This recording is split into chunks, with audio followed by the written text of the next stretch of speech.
Friends, welcome back. Previous సెషన్లో మనం need of inheritance గురించి తెలుసుకున్నాం. అంటే అసలు ఆ ఇన్హెరిటెన్స్ని మనం ఏ సందర్భంలో ఇంప్లిమెంట్ చేయాలి అండ్ దానివల్ల వచ్చే బెనిఫిట్స్ ఏంటి. ఈరోజు సెషన్లో ఏంటంటే అసలు ఇన్హెరిటెన్స్ అంటే ఏంటి అండ్ ఎన్ని రకాలు ఉన్నాయి. నేను మీకు మొత్తం ఎజెండా ఇచ్చేస్తాను చూడండి ఒకసారి. ఫస్ట్ ఆఫ్ ఆల్ ఏంటంటే మనం వాట్ ఈజ్ ఇన్హెరిటెన్స్ గురించి తెలుసుకుంటాం. దాని తర్వాత ఇన్హెరిటెన్స్ వల్ల వచ్చే అడ్వాంటేజెస్ గురించి, దెన్ టైప్స్ ఆఫ్ ఇన్హెరిటెన్స్ గురించి, దాని తర్వాత ఇన్హెరిటెన్స్ని మీరు ప్రాక్టికల్గా ఇంప్లిమెంట్ చేయాలంటే సింటాక్స్ అండ్ విజిబిలిటీ మోడ్స్ అని చెప్పి ఒక కాన్సెప్ట్ ఉంది. వీడియో కొంచెం లెంగ్దీ అవుతుంది, ఎందుకంటే ఈ టాపిక్స్ అన్నిటిని నేను కవర్ చేయకుండా ప్రాక్టికల్గా ఇన్హెరిటెన్స్ మీద ఎగ్జాంపుల్స్ చెప్పడం అనేది కరెక్ట్ కాదు. సో హ్యావ్ పేషెన్స్ అండ్ కంపల్సరీగా వీడియోని చివరి వరకు చూడండి. అండ్ ఒకవేళ ఈ వీడియో సిరీస్ కనుక నచ్చినట్లయితే లైక్ చేయండి, షేర్ చేయండి. అండ్ ఈ వీడియో కింద కామెంట్స్లో ఏంటంటే మీ ఎక్స్ప్రెషన్ని నాకు తెలియచేయండి, ఎందుకంటే మీ లైక్స్, కామెంట్స్ నాకు ఎనర్జీ ఇస్తాయి. అండ్ ఆ ఎనర్జీ వల్ల నేను ఇంకా మరిన్ని వీడియోస్ని మరిన్ని టాపిక్స్ మీద చేయగలుగుతాను. The mechanism of creating a new class from an existing class is called inheritance. అంటే ఆల్రెడీ ఉన్న క్లాస్ నుండి కొత్త క్లాస్ని తయారు చేసే కాన్సెప్ట్నే ఇన్హెరిటెన్స్ అని చెప్పి అంటాం. ఈ existing class or we can say old class ఏదైతే ఉంటుందో దాన్ని మనం బేస్ క్లాస్ అని చెప్పి రిఫర్ చేస్తాం. అండ్ కొత్తగా క్రియేట్ అయిన క్లాస్ ఏదైతే ఉంటుందో దాన్ని మనం డిరైవ్డ్ క్లాస్ అని చెప్పి అంటాం. సో బేస్ అండ్ డిరైవ్డ్ అనేవి C++లో మనం ఎగ్జిస్టింగ్ క్లాస్కి న్యూలీ క్రియేటెడ్ క్లాస్కి ఉపయోగించే terminologies. A derived class inherits some or all the data from the base class. అంటే ఒక derived class means newly created class ఏంటంటే బేస్ క్లాస్లో ఉన్న మొత్తం డేటాని లేదా కొంచెం డేటాని ఇన్హెరిట్ చేయొచ్చు. సో మొత్తం డేటా ఎప్పుడు ఇన్హెరిట్ అవుతుంది, ఏ డేటా ఇన్హెరిట్ అవ్వదు, ఇవన్నిటి గురించి మనం ఫ్యూచర్లో తెలుసుకుంటాం. మెయిన్ ఇంకొక ఇంపార్టెంట్ పాయింట్ ఏంటంటే ఇన్హెరిటెన్స్ అనేది ఎప్పుడు మీకు ఈజ్ ఏ రిలేషన్షిప్ని కన్స్ట్రక్ట్ చేయాలి. చాలా చాలా important point. We can use inheritance only if there is a relationship between two classes. అంటే రెండు క్లాసెస్ మధ్యలో ఎటువంటి రిలేషన్షిప్ లేకపోతే మనం ఇన్హెరిటెన్స్ని ఇంప్లిమెంట్ చేసిన దానివల్ల ఏం యూజ్ ఉండదు.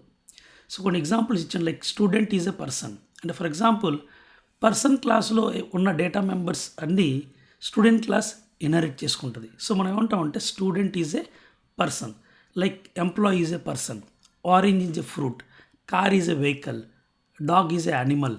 సో ఈ విధంగా టూ క్లాసెస్ ఏంటంటే ఒక రిలేషన్ని కంపల్సరీగా రిప్రజెంట్ చేయాలి ఇన్హెరిటెన్స్లో. నెక్స్ట్ అడ్వాంటేజ్ ఏంటి అసలు? మెయిన్ అడ్వాంటేజ్ ఆఫ్ ఇన్హెరిటెన్స్ ఏంటంటే కోడ్ రీయూజబిలిటీ. అంటే ఫర్ ఎగ్జాంపుల్ ఇక్కడ నేను మీకు పర్సన్ అనే క్లాస్ ఇచ్చాను, దాంట్లో ఐడి, నేమ్ అని చెప్పి రెండు data members, read details, display details అని చెప్పి రెండు ఫంక్షన్స్. సో ప్రపంచంలో ఉన్న ప్రతి పర్సన్కి ఒక ఐడెంటిఫికేషన్ నెంబర్ ఉంటుంది, అంటే ఆధార్ నెంబర్ అనుకోండి, అలాగే ఒక నేమ్ ఉంటుంది. సో మీరు ఒక సాఫ్ట్వేర్ని బిల్డ్ చేసేటప్పుడు ఆ డీటెయిల్స్ని రీడ్ చేయడానికి లాజిక్ రాయాలి, డిస్ప్లే చేయడానికి కూడా లాజిక్ రాయాలి. సో ఇప్పుడు మీరు ఇక్కడ ఒక స్టూడెంట్ క్లాస్ డెవలప్ చేస్తున్నారనుకోండి, సో మీరు స్టూడెంట్ అనేవాడు కూడా ఒక పర్సనే కాబట్టి ఐడి, నేమ్ని అలాగే ఆ డేటాని రీడ్ చేయడానికి ఎటువంటి లాజిక్ని, ఎటువంటి డేటాని మళ్ళీ డిక్లేర్ చేయవలసిన అవసరం లేదు. సో కింద స్టూడెంట్ క్లాస్లో నేను వైట్ కలర్లో హైలైట్ చేసింది పై క్లాస్ నుండి ఇన్హెరిట్ అయి వచ్చిన డేటా అని అర్థం. దీన్నే మనం రీయూజబిలిటీ అంటాం.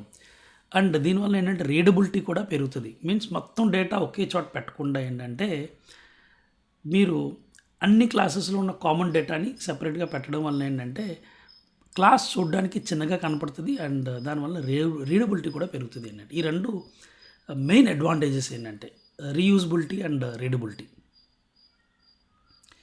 C++ టోటల్గా 5 టైప్స్ ఆఫ్ ఇన్హెరిటెన్సెస్ని సపోర్ట్ చేస్తుంది. Single inheritance, multiple inheritance, hierarchical, multi level, hybrid. మీరు అనుకోవచ్చు ఏంటి సార్ జస్ట్ పేర్లు చదువుకుంటూ వెళ్ళిపోయారు. ఫ్రెండ్స్, ఇప్పుడు నేను చెప్పిన అర్థం అవ్వదు, ఇవన్నీ ప్రాక్టికల్గా ఎక్స్ప్లెయిన్ చేస్తాను. బిలీవ్ మీ, నేను 5 రకాల ఇన్హెరిటెన్సెస్ని ప్రాక్టికల్గా మీకు ఎక్స్ప్లెయిన్ చేసి చూపిస్తాను ఏంటంటే ప్రోగ్రామ్ రాసి మరీను. Okay, don't worry. సో కానీ ఒక పిక్చర్ లాగా రిప్రజెంట్ చేసి మీరు చూడాలనుకుంటే సింగిల్ ఇన్హెరిటెన్స్లో ఏమవుతుందంటే ఒక సూపర్ క్లాస్ ఉంటుంది, ఒక సబ్ క్లాస్ ఉంటుంది. అంటే ఒక బేస్ క్లాస్, ఒక డెరైవ్డ్ క్లాస్ అని అర్థం. హైరారికల్ ఇన్హెరిటెన్స్ అంటే ఒక సూపర్ క్లాస్ నుండి మల్టిపుల్ సబ్ క్లాసెస్ క్రియేట్ అవుతాయి. మల్టీ లెవెల్ ఏంటంటే సూపర్ క్లాస్ నుంచి ఒక సబ్ క్లాస్, ఆ సబ్ క్లాస్ నుంచి ఇంకా సబ్ క్లాస్, ఆ సబ్ క్లాస్ నుంచి ఇంకో సబ్ క్లాస్, ఇలాగా. అలాగే హైబ్రిడ్ ఇన్హెరిటెన్స్ అంటే 2 లేక 3 ఇన్హెరిటెన్స్ ఒక కలయిక అని అర్థం అక్కడ. సో మీరు ఈ పోర్షన్ని చూస్తే ఒక క్లాస్ నుండి 2 క్లాసులు క్రియేట్ అవ్వడం అంటే అది హైరార్కీలో ఉంది. Is it clear? అలాగే ఈ రెండిట్లనే చూస్తే సింగిల్ ఇన్హెరిటెన్స్ లాగా ఉంది. ఓకే, అలాగే ఈ 2 సబ్ క్లాసెస్ నుంచి ఒక కొత్త సబ్ క్లాస్ క్రియేట్ అయ్యే మోడల్ని చూస్తే అది మల్టిపుల్ ఇన్హెరిటెన్స్లో ఉంది. చూసారా, మల్టిపుల్ ఇన్హెరిటెన్స్ ఏం చేస్తుందంటే మల్టిపుల్ క్లాసెస్ని ఇన్హెరిట్ చేసి ఒక క్లాస్ని క్రియేట్ చేయడం అనేది జరుగుతుంది. సో ఇవన్నీ కంపల్సరీ మీరు ప్రతి ప్రాజెక్ట్లో వాడేయాలని రూల్ ఏం లేదు. సిచ్యువేషన్ డిమాండ్ చేయాలి, మీ ప్రాజెక్ట్ రిక్వైర్మెంట్ అలా ఉండాలి. సో మనం చూసే ఎగ్జాంపుల్స్ కూడా రియల్ లైఫ్ ఎగ్జాంపుల్స్ చూస్తాం. ఓకే, సో ప్రతి ఎగ్జాంపుల్ని ఈ 5 మోడల్స్ ద్వారా నేను ఎక్స్ప్లెయిన్ చేయడానికి ట్రై చేస్తాను. ఓకే, నెక్స్ట్ సింటాక్స్ ఏంటి అంటే మీరు ఇన్హెరిటెన్స్తో వర్క్ చేయాలనుకుంటే అసలు మీరు క్లాస్ని ఎలా డిఫైన్ చేయాలి. సో సింటాక్స్ ఇచ్చాను చూడండి ఒకసారి, class and then you have to write the derived class name. Derived class name రాసిన తర్వాత మీరు ఒక కాలన్ వాడాలి. చూడండి ఒకసారి క్లియర్ కట్గా. ఈ కాలన్ ద్వారా మనం చెప్తున్నాం ఏంటంటే ఏ క్లాస్ నుంచి డేటా ఇన్హెరిట్ చేయాలని చెప్పి. ఓకే, ఇక్కడ నేను యాంగులర్ బ్రాకెట్లు ఇచ్చాను, సారీ ఇక్కడ స్క్వేర్ బ్రాకెట్లో ఏదైతే విజిబిలిటీ స్పెసిఫైర్ ఇచ్చానో దీనికి అర్థం ఏంటంటే ఇక్కడ విజిబిలిటీ స్పెసిఫైర్ అనేది ఆప్షనల్ అని అర్థం, రాసినా రాయకపోయినా పర్లేదు. అలాగే బేస్ క్లాస్ అయితే ఖచ్చితంగా ఇవ్వాలి. యాంగులర్ బ్రాకెట్స్కి అర్థం కంపల్సరీ, స్క్వేర్ బ్రాకెట్స్కి అర్థం ఆప్షనల్ అని అర్థం. ఓకే, అంటే ఇక్కడ విజిబిలిటీ స్పెసిఫైర్ మనం ఏంటంటే ఐదర్ ప్రైవేట్ కానీ పబ్లిక్ కానీ లేదా ప్రొటెక్టెడ్ అని కూడా రాయొచ్చు. బట్ ఇనీషియల్లీ ఏంటంటే మనం ప్రైవేట్ అండ్ పబ్లిక్ అని రాస్తే ఎలా ఉంటుంది అన్న దాని గురించి తెలుసుకుంటాం. అండ్ ఆప్షనల్ మీరు ఏమీ రాయకపోతే బై డిఫాల్ట్ అది ప్రైవేట్ కింద కన్సిడర్ అవుతుంది. సో ఈ న్యూలీ క్రియేటెడ్ డిరైవ్డ్ క్లాస్ని మనం చైల్డ్ క్లాస్ అంటాము. ఓకే, అండ్ ఎగ్జిస్టింగ్ ఓల్డ్ క్లాస్ని మనం పేరెంట్ క్లాస్ అని చెప్పి అంటాం, which is also known as the base class.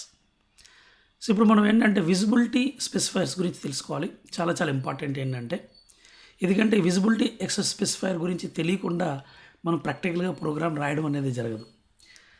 The visibility mode specifies whether the features of base class are publicly inherited or privately inherited. అంటే ఒక base class నుండి మీరు ఒక derived క్లాస్లో డేటాని ఇన్హెరిట్ చేసేటప్పుడు ఆ డేటా ఏ మోడ్లో ఇన్హెరిట్ అవ్వాలి. Is it clear? ఏ మోడ్లో అంటే బేస్ క్లాస్లో ఉన్న డేటా డిరైవ్డ్ క్లాస్లో ఏ యాక్సెస్ మోడ్లో ఉండాలి అంటే అది ప్రైవేట్ కింద ఉండాలా, పబ్లిక్ కింద ఉండాలా, అది డిసైడ్ అయ్యేది మీరు ఇచ్చే విజిబిలిటీ యాక్సెస్ స్పెసిఫైర్ ద్వారా. విజిబిలిటీ యాక్సెస్ స్పెసిఫైర్ ఆప్షనల్ అని చెప్పాను. If you do not mention then by default అది ప్రైవేట్. C++ అని రాసాను క్లియర్ కట్గా, ఎందుకంటే వేరే లాంగ్వేజ్లో పబ్లిక్ అయి ఉండొచ్చు. Okay, and members of base class are never ever inherited. Very very important point. అంటే ప్రైవేట్ డేటా అనేది ఆ క్లాస్కే పరిమితం, అది క్లాస్ బయట కానీ ఇన్హెరిటెన్స్ ద్వారా వేరే క్లాస్కి కానీ ఇన్హెరిట్ అవ్వదు. ఓకే, సో ఇప్పుడు బేస్ క్లాస్ని మీరు ఒకవేళ ఏమీ రాయకపోయినా లేదా ప్రైవేట్ అని రాసినా మీకు ఏమవుతుందంటే పబ్లిక్ బేస్ క్లాస్లో ఉన్న పబ్లిక్ డేటా డిరైవ్డ్ క్లాస్లో ప్రైవేట్ అయిపోతుంది. ఎందుకంటే విజిబిలిటీ యాక్సెస్ స్పెసిఫైర్ మీరు ప్రైవేట్ అన్నారు కాబట్టి ఇక్కడున్న పబ్లిక్ డేటా కొత్త క్లాసులో ప్రైవేట్ అయిపోద్ది. సో అయితే నష్టం ఏంటి, ఈ క్లాస్ని ఫర్దర్గా ఇన్హెరిట్ చేయడం కుదరదు. అంటే ఇక్కడున్న పబ్లిక్ డేటా మీకు ఫస్ట్ క్లాస్లో, సెకండ్ క్లాస్లో, థర్డ్ క్లాస్ అలా మల్టిపుల్ క్లాసెస్లో కావాలనుకుంటే కుదరదు. ఎందుకంటే ప్రైవేట్ మోడ్లో ఇన్హెరిట్ చేసేటప్పుడు అది న్యూలీ క్రియేటెడ్ క్లాస్లో ప్రైవేట్ అయిపోద్ది. అండ్ ప్రైవేట్ అయిన తర్వాత దాన్ని ఇంకా మనం క్లాస్ బయట కానీ ఇన్హెరిటెన్స్ ద్వారా కానీ ఇంకెక్కడ యాక్సెస్ చేయడం కుదరదు. ఇదే క్లాస్లో ఎక్కడైనా సరే ఇన్హెరిట్ చేయొచ్చు అన్నమాట. అదే విజిబిలిటీ స్పెసిఫైర్ మీరు పబ్లిక్ అని పెట్టారు అనుకోండి, చూడండి ఒకసారి.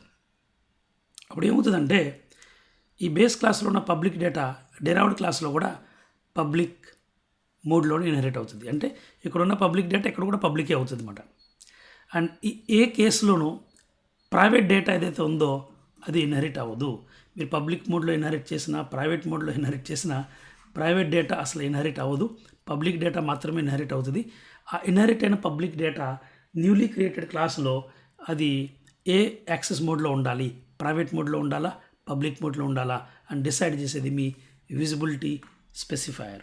ఫ్రెండ్స్, ఇది completely what is inheritance, advantages, syntax as well as visibility specifier గురించి. వీడియో కొంచెం లెంగ్తీ అయింది, బట్ ఈ కాంటెంట్ని తెలుసుకోకపోతే, ఇంత ఇన్ఫర్మేషన్ తెలుసుకోకపోతే నెక్స్ట్ తర్వాత వచ్చే వీడియోలో ప్రాక్టికల్గా C++లో ఇన్హెరిటెన్స్ ద్వారా మనం ఒక ప్రోగ్రామ్ రాయాలంటే కొంచెం టఫ్ అవుతుంది. అందుకనే ఇదంతా డీటెయిల్గా ఎక్స్ప్లెయిన్ చేస్తాను. నెక్స్ట్ వీడియోలో మీరు ఏంటంటే ప్రాక్టికల్గా ప్రోగ్రామ్ రాయబోతున్నారు. ఓకే, సో ఈ వీడియో సిరీస్ కనుక మీకు నచ్చినట్లయితే ఖచ్చితంగా లైక్ చేయండి, షేర్ చేయండి. వీడియోని చాలామందికి షేర్ చేయడానికి ట్రై చేయండి. మీలాగా చాలామంది పిల్లలు ఏంటంటే ఈ వీడియో సిరీస్ యొక్క బెనిఫిట్స్ని తెలుసుకుని, ఫ్రెండ్స్ ఇది జస్ట్ ఫ్రీ మాత్రమే. సో నేను ఇంత ఎఫర్ట్స్ పెట్టి వీడియోస్ని తయారు చేస్తున్నప్పుడు మీరు దాంట్లో కొంచెం ఎఫర్ట్స్ పెట్టి షేర్ చేయలేరా? ప్లీజ్ చాలా మందికి రీచ్ అయ్యేటట్టు చేయండి. అండ్ అది మీ చేతిలో ఉంది. వీడియో కంటెంట్ క్రియేట్ చేయడం వరకు నా చేతిలో ఉంది. Is it clear? ఎందుకంటే మీరు ఎక్కువ ఎంత షేర్ చేస్తే, మీరు ఎక్కువ ఎంత లైక్ చేస్తే, మీరు ఎక్కువ ఎంత కామెంట్ చేస్తే యూట్యూబ్ ఏమనుకుంటుందంటే ఈ వీడియో సిరీస్ చాలా మందికి ఉపయోగపడుతుందని తెలుసుకుని యూట్యూబ్ కూడా ఏంటంటే ఎక్కువ మందికి చూపించడానికి ట్రై చేస్తుంది. సో ఫస్ట్ మీరు నేను కష్టపడదాం, దాని తర్వాత యూట్యూబ్ మన కోసం కష్టపడుతుంది. So guys, thank you so much and wish you all the best.